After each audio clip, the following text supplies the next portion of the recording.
యేసుక్రీస్తునందు ప్రియమైన సహోదరి సహోదరులారా, క్రీస్తు జయంతి సందేశం మొదటి రోజు. ఈ రోజు మనం ధ్యానించుకునే అంశం దేవుడు మనతో ఉన్నాడు. క్రిస్మస్ పండుగ మనకు గుర్తు చేసే ఒక గొప్ప సత్యం, దేవుడు మనతో ఉన్నాడు. మత్తయి సువార్త 1వ అధ్యాయం 23వ వాక్యములో ఈ విధముగా మనం చదువుతున్నాము. కన్యా గర్భము ధరించి ఒక కుమారుని కనును, ఆయనను ఇమ్మానువేలు అని పిలిచెదరు. ఇమ్మానువేలు అనగా దేవుడు మనతో ఉన్నాడు. యేసు ప్రభువే ఇమ్మానువేలు.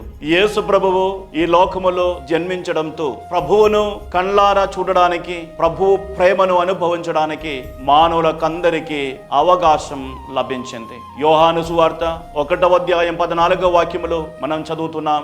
ఆ వాక్కు మానవుడై మన మధ్య నివసించను. దేవుడు మన మధ్య నివసిస్తూ ఉన్నారు. ఆ దేవుని పవిత్ర సాన్నిధ్యమును మనం అనుభవించగలుగుతాం. ఈ ప్రభువు ఈ లోకానికి వచ్చినది కేవలం 33 సంవత్సరాలు ఈ లోకములో ఉండడం కోసం కాదు, శాశ్వతంగా మనతో పాటు ఉండడం కోసం. మత్తయి సువార్త 28వ అధ్యాయం 20వ వాక్యములో యేసు ప్రభు చెప్పారు, ఇదిగో లోకాంతం వరకు సర్వదా నేను మీతో ఉంటాను. యేసు ప్రభువు మనతో ఉన్నారు. 2000 సంవత్సరాల క్రితము ఈ లోకములో మానవునిగా జన్మించినటువంటి యేసు ప్రభువు ఈ రోజుల్లో మనతో పాటు ఉన్నారు. హెబ్రీయులకు రాయబడిన లేఖ 13వ అధ్యాయం 8వ వాక్యం సెలవిస్తుంది, నిన్న నేడు ఎల్లప్పుడూ యేసుక్రీస్తు ఒకే రీతిగా ఉంటారు. ఆ ప్రభువు మనతో పాటు ఉన్నారు. ఈ క్రిస్మస్ పండుగకు సిద్ధపడే ఈ రోజుల్లో ప్రభు మనతో పాటు ఉన్నారు అని గుర్తించి ఆ ప్రభు ప్రేమను అనుభవించి జీవించే ఆశీర్వాదం కోసం మనం ప్రార్థిద్దాం. దేవుడు మనల్ని అందరినీ